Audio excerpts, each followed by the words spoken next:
অবস্থা পশ্চিমাঠে জমির অবস্থা ছাকা ছাকা মাতবার সাহেব, আপনি এ নিয়ে কোনো টেনশন করিবেন না।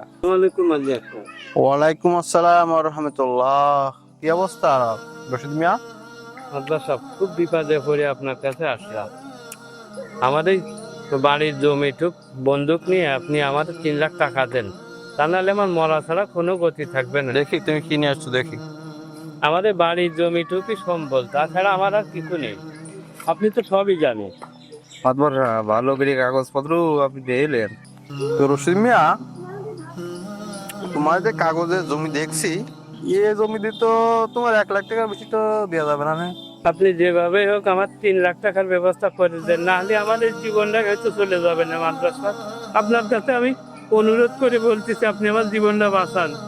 আপনি ছাড়া আমার আর কোনো ভরসা নেই। আমি সব জায়গায় চেষ্টা করেছি।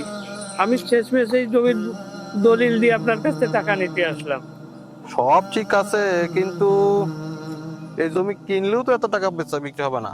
মাতবার সাহেব, দলিল দেখে ওর যে কত অবস্থা, ও জীবনও মনে হয় না যে এই জমির দলিল আর ফেরত লিবার পারবি। আপনি রেখে দেন, 1 মাসের সময় দেন, যদি না পারি জমি আপনার